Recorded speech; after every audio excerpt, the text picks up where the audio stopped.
एक खुश और मोहब्बत करने वाला खानदान एक पुरस्कून गांव में वाक़ एक छोटे से काटीज में पुरअमन जिंदगी गुजार रहा था। एक दिन एक पुरस्रार लिबादा ओढ़े हुए शख्स उनके दरवाजे पर नमोदार हुआ। इसकी आंखों में नफरत भरी हुई थी और इसकी आवाज़ सर्द और खौफनाक थी।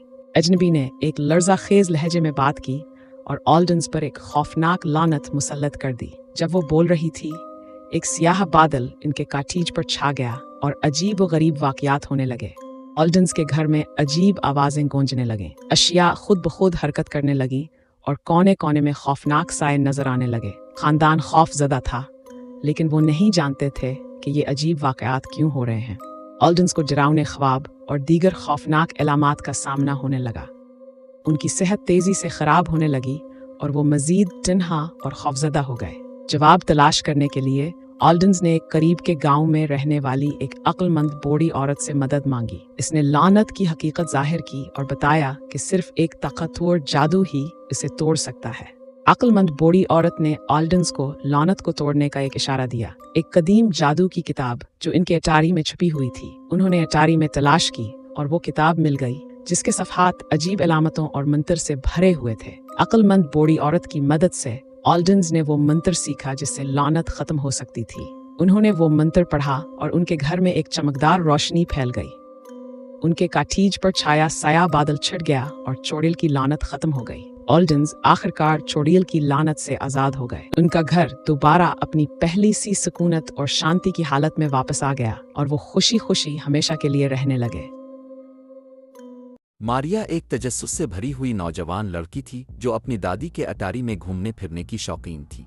एक दिन वो एक अजीब व गरीब कदीम आईना देखती है जो एक धूल भरे पर्दे के पीछे छुपा हुआ था। ये आईना इसने पहले कभी नहीं देखा था। इसके फ्रेम पर पेचीदा और घूमती हुई नक्श ओ निगार कंधा थे।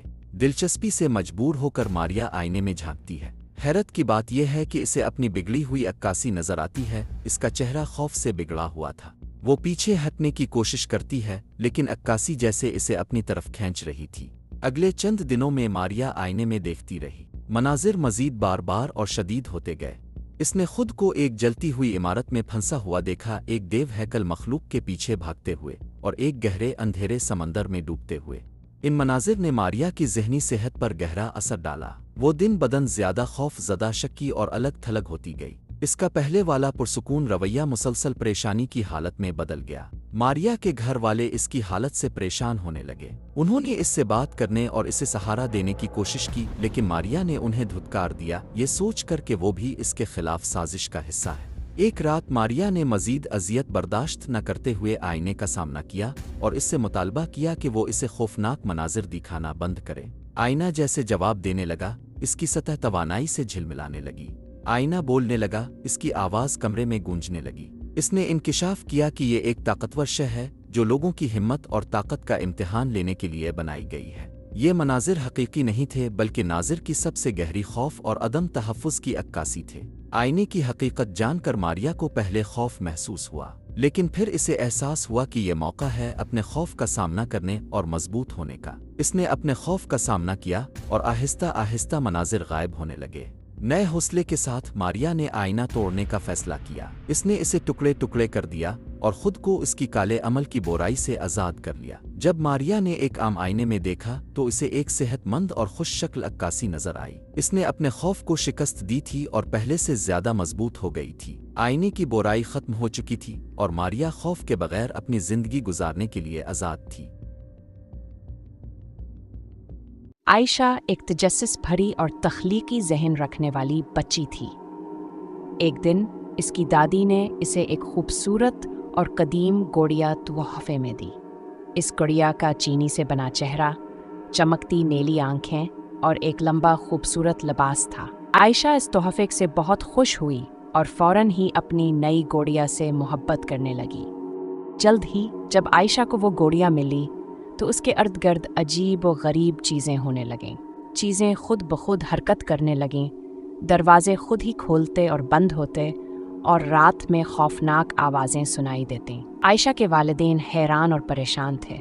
एक रात आयशा की आंख एक अजीब सी आवाज़ से खोली जो इसके कमरे से आ रही थी। वो धीरे धीरे अपने बिस्तर की तरफ बढ़ी और देखा कि गड़िया सीधी बैठी हुई है उसकी आंखें सरख रंग की चमक रही थीं। एक खतरनाक माहौल इससे निकल रहा था और ऐसा लग रहा था कि गड़िया जिंदा है। गड़िया ने घर वालों को दहशत ज़दा करना शुरू कर दिया। वो उन्हें गिरा देती, उनकी चीज़ें छुपा देती और जालिमाना मजाक करती। आयशा के घर वाले खौफजदा थे और उन्हें कुछ समझ नहीं आ रहा था कि क्या करें। मदद के लिए मायूस होकर आयशा के वालिदैन ने एक पादरी से राब्ता किया जो बदरूहों को निकालने में माहिर था।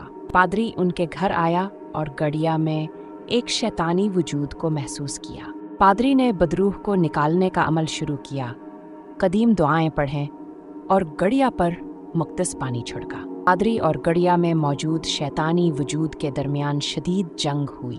एक तवील और मुश्किल जद्दोजहद के बाद पादरी ने शैतानी वजूद को शिकस्त दे दी। गड़िया की आंखें स्याह हो गईं और वो ज़मीन पर गिर गई बेजान।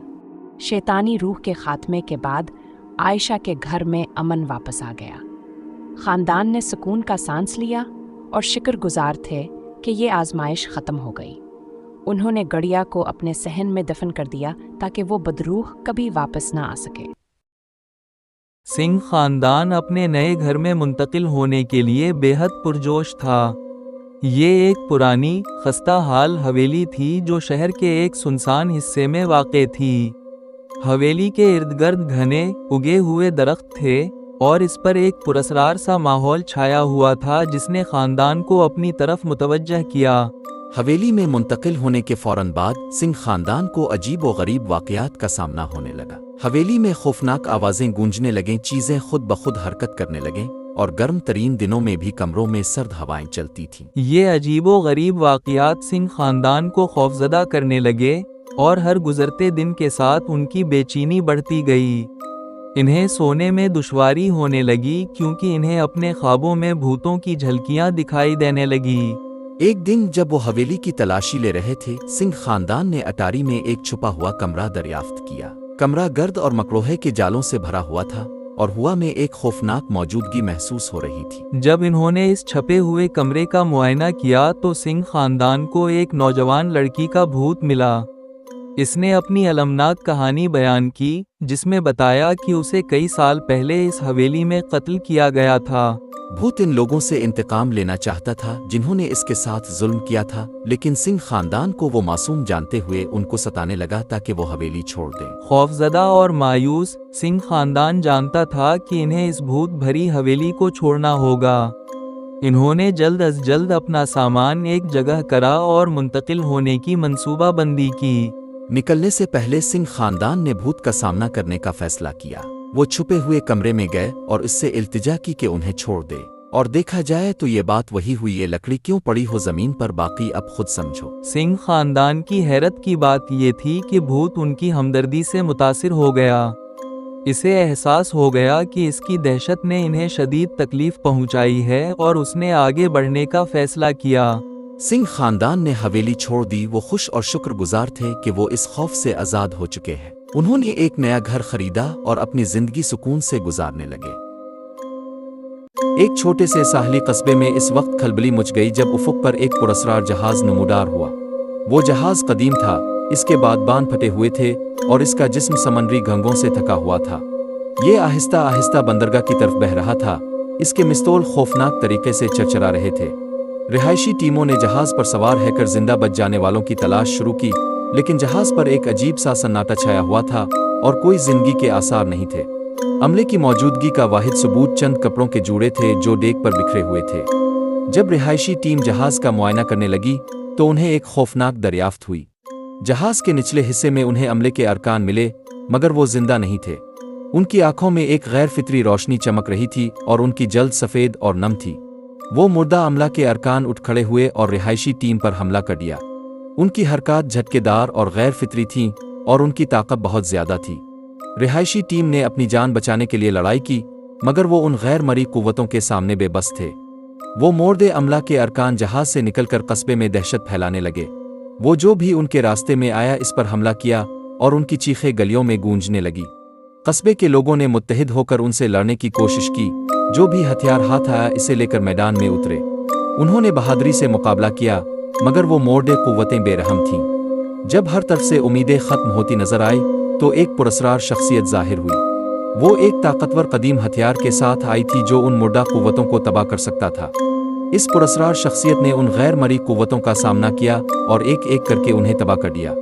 जंग शदीद थी, लेकिन आखिरकार वो उन मुर्दा कुव्वतों को शिकस्त देने में कामयाब हो गई। कस्बे के लोग खुशी से झूम उठे क्योंकि अब उनका कस्बा महफूज था और वो अपनी जिंदगी को दोबारा तामीर कर सकते थे।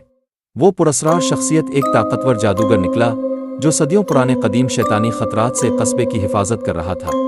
इसने बताया कि ये मुर्दा कुव्वतें एक सिया रस्म के नतीजे में पैदा हुई थी जो सदियों पहले अंजाम दी गई थी।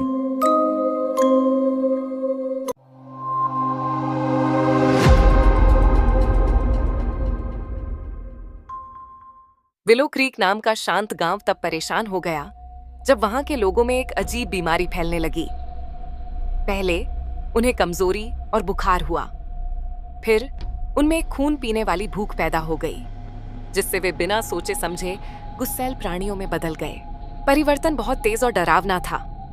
गांव वालों की आंखें लाल हो जाती, उनकी त्वचा पीली पड़ जाती और उनके चेहरे गुस्से से विकृत हो जाते। जैसे ही संक्रमित लोग अपने परिवार वालों पर हमला करने लगे, गांव में डर फैल गया। गांव वाले अपने घर छोड़कर जहां भी शरण मिल सके वहां भागने लगे। बचे हुए गांव वालों ने संक्रमितों को रोकने के लिए एक जगह बनाने की कोशिश की, लेकिन हालात बहुत तेजी से बिगड़ गए। संक्रमित लोग बहुत ज्यादा थे और उन्हें रोकना मुश्किल था। गांव की एक बूढ़ी औरत, जो गांव की सबसे बुजुर्ग थी, को एक पुरानी कहानी याद आई जिसमें कहा गया था कि एक रक्त चंद्रमा एक श्राप लेकर आता है। उसने माना कि इस बीमारी का कारण यही श्राप है। गांव वालों ने अपने पुरखों के दस्तावेजों में खोजबीन की और एक पुराना अनुष्ठान पाया जिसके बारे में कहा गया था कि वह श्राप को तोड़ सकता है। कुछ बहादुर गांव वालों ने इस अनुष्ठान को करने का फैसला किया। यह बहुत खतरनाक था, लेकिन वे अपने गांव को बचाने के लिए दृढ़ थे। अनुष्ठान से गांव वालों को संक्रमित प्राणियों को कमजोर करने की शक्ति मिली। उन्होंने बहादुरी से लड़ाई की और इन राक्षसी प्राणियों से अपनी जान बचाने की कोशिश की। कड़ी लड़ाई के बाद गांव वाले जीत गए, श्राप टूट गया और संक्रमित लोग ठीक हो गए। गांव बच गया। गांव वालों ने अपने जीवन को फिर से बनाना शुरू किया। वे अपनी जान बचने और अपने समुदाय की ताकत के लिए आभारी थे। इस घटना ने उन्हें एक दूसरे के करीब ला दिया और वे सीखे गए सबक को कभी न भूलने का संकल्प लिया।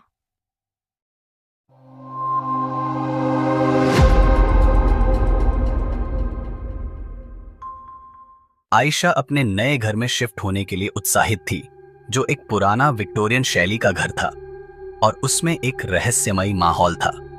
उसे हमेशा से अज्ञात चीजों की ओर खिंचाव महसूस होता था और यह घर कई रहस्यों को अपने अंदर समेटे हुए लग रहा था। घर में शिफ्ट होने के तुरंत बाद आयशा ने अजीब घटनाओं का अनुभव करना शुरू किया। दरवाजे खुद से खुल और बंद हो जाते थे, चीजें अपनी जगह से हिलने लगती थीं और घर में अजीब अजीब आवाजें गूंजने लगती थीं। उसने इसे अपनी कल्पना समझकर नजरअंदाज करने की कोशिश की, लेकिन ये घटनाएं बार बार होने लगीं और डरावनी महसूस होने लगी। आयशा को दीवारों और शीशों पर चौक से लिखे हुए रहस्यमय संदेश मिलने लगे।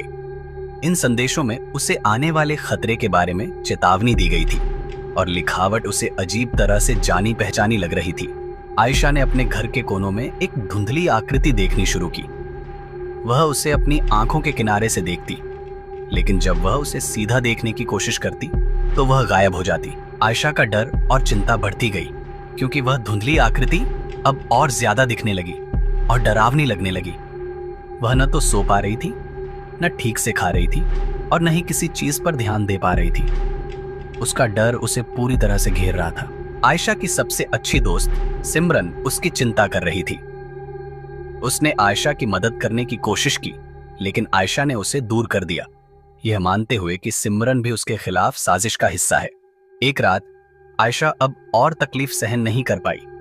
उसने उस धुंधली आकृति का सामना किया और उससे पूछा कि वह कौन है और क्या चाहता है। धुंधली आकृति ने खुद को आयशा के अपने डर और शक का रूप बताया। वह उसके डर से ताकत ले रही थी और हर दिन के साथ और भी मजबूत होती जा रही थी। आयशा इस खुलासे से डर गई। उसे समझ आया कि वह खुद अपनी तकलीफें पैदा कर रही थी। उसे अपने डर का सामना करना होगा और उस धुंधली आकृति के नियंत्रण से खुद को आजाद करना होगा। आयशा ने अपने डर का सीधा सामना किया। उसने अपने अंदर के डरावने ख्यालों का सामना किया और उस धुंधली आकृति के नियंत्रण से खुद को आजाद कर लिया। वह आकृति गायब हो गई और घर में फिर से शांति लौट आई। आयशा ने इस कठिनाई से ठीक होना और खुद को ठीक करना शुरू किया। उसने अपनी चिंता और डर को संभालना सीख लिया और उसकी जिंदगी धीरे धीरे सामान्य होने लगी। जब आयशा को लगा कि उसका कठिन समय खत्म हो गया है, तभी एक रहस्यमय अजनबी उसके दरवाजे पर आया। उस अजनबी ने कहा कि उसका धुंधली आकृति से संबंध है और उसने आयशा की मदद करने का प्रस्ताव रखा। अजनबी ने घर के बारे में एक अंधेरा रहस्य बताया। यह एक दुखद घटना की जगह पर बनाया गया था और वह धुंधली आकृति उस जगह की बाकी बची नकारात्मक ऊर्जा का रूप थी। अजनबी की मदद से आयशा ने बची हुई नकारात्मक ऊर्जा का सामना किया और उसे घर से बाहर निकाल दिया। आखिरकार घर उन भूतिया प्रभावों से मुक्त हो गया। आयशा अपने शांतिपूर्ण घर में खड़ी थी। उसे राहत और सुकून का एहसास हो रहा था। यह अनुभव डरावना था, लेकिन वह इससे और भी मजबूत और समझदार बनकर निकली थी। उसे पता था कि वह इस अनुभव को कभी नहीं भूलेगी, लेकिन अब उसने निडर होकर जीने का फैसला कर लिया था।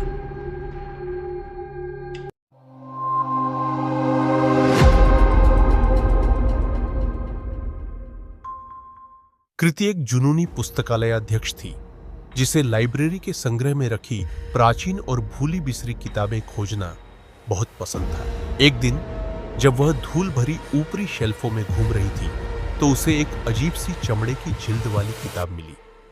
इस पर अजीब से चिन्ह बने हुए थे और इसके पन्नों से एक हल्की रहस्यमयी रोशनी निकल रही थी। कृति की जिज्ञासा बढ़ गई। उसने धीरे धीरे किताब खोली और जैसे ही वह पढ़ने लगी, उसे एक अजीब एहसास हुआ, जैसे कि किताब उसे अपनी ओर खींच रही हो। शब्द उसकी आंखों के सामने नाचते से लग रहे थे और उसकी उंगलियों में एक अजीब सा झंझनाहट होने लगी।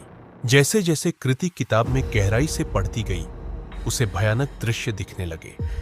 उसने अंधेरे के प्राणियों को देखा, जिनकी आंखें क्रोध से जल रही थीं। ऐसा लगा जैसे वे किताब के पन्नों से बाहर निकलकर उसकी ओर बढ़ रहे हों, उनके नुकीले पंजे फैलाए हुए। कृति डर गई थी, लेकिन फिर भी वह पढ़ना नहीं रोक पाई। उसे एक ताकत का एहसास हुआ, जैसे कि वह किताब के अंदर मौजूद प्राणियों से जुड़ गई हो। गलती से उसने एक प्राणी को बुला लिया और वह वास्तविक दुनिया में प्रकट हो गया।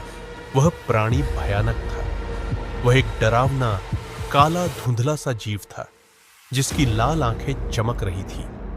उसने कृति और लाइब्रेरी में मौजूद दूसरे लोगों पर हमला कर दिया, जिससे हड़कंप मच गया। कृति ने ठान लिया कि वह उस प्राणी को रोककर और नुकसान से बचाएगी।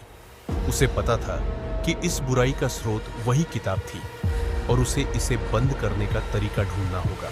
कृति ने लाइब्रेरी के अभिलेखों में खोजबीन की और उसे एक प्राचीन भविष्यवाणी मिली, जिसमें उस शापित किताब का जिक्र था और उसे बंद करने का तरीका बताया गया था।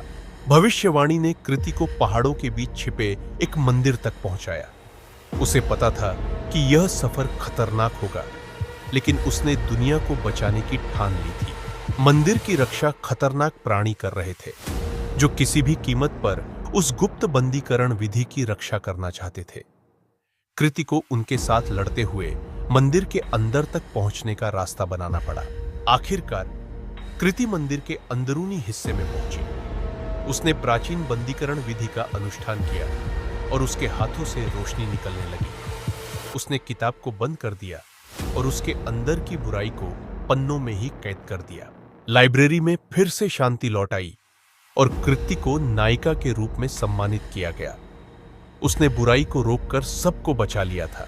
हालांकि कृति की जिज्ञासा किताब के बारे में अभी भी बनी रही। उसने पाया कि यह किताब एक भूली बिसरी सभ्यता की थी, जो अत्यधिक ताकत की स्रोत थी, लेकिन बुराई ने इसे भ्रष्ट कर दिया था। कृति ने महसूस किया कि किताब पूरी तरह से बंद नहीं हुई है। उसके अंदर की बुराई अब भी जीवित थी और वह किसी दिन फिर से बाहर आ सकती थी। कृति ने वचन लिया कि वह इस किताब की रक्षा करेगी और सुनिश्चित करेगी कि उसकी बुराई फिर कभी बाहर न आए।